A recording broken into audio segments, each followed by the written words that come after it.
Guys, എല്ലാവർക്കും നമസ്കാരം. ഇന്ന് എക്സാം ആട്ടോ.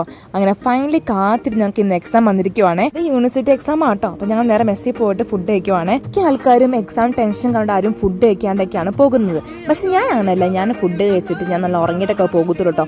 എല്ലാവരുടെ മുഖത്ത് ഭയങ്കര ടെൻഷനാട്ടോ. അപ്പൊ കുറെ ചോദിക്കും, നിങ്ങൾക്ക് എങ്ങനെ സാധിക്കും ഇങ്ങനെ ഈ സമയത്ത് വീട് എടുക്കാനായിട്ടെന്ന്. ഈ ടെൻഷൻ വെച്ചൊരു കാര്യമില്ല, എക്സാം തിരിച്ചിട്ട് ബാക്കിയെല്ലാം ദൈവത്തിന്റെ കയ്യിലാട്ടോ. അതാണ് എൻ്റെ ഒരു കോൺസെപ്റ്റ്.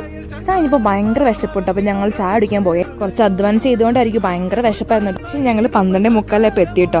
ഫുഡ് കോൾ റെഡിയാണ്. പക്ഷെ അവർക്ക് കൃത്യനിഷ്ഠയാണ് 12:50 കയറ്റത്തുള്ളൂ. എന്താല്ലേ ഉച്ചക്ക് ഫുഡിന് ചോറ്, പരിപ്പറി, മോരറി, പപ്പടം, കോവയ്ക്കത്തോരൻ, രസം, ചപ്പാത്തി ഒക്കെ കഴിച്ചാൽ തിരിച്ച് ഹോസ്റ്റലിൽ കയറിട്ടോ. ഈ ഒരു കാര്യം പറയാൻ വന്നേ, എക്സാം ഭയങ്കര ഈസിയാണ്. അത്രയ്ക്ക് ഈസി ആക്കുമെന്ന് ഞങ്ങൾ ഒട്ടും വിചാരിച്ചില്ല കേട്ടോ.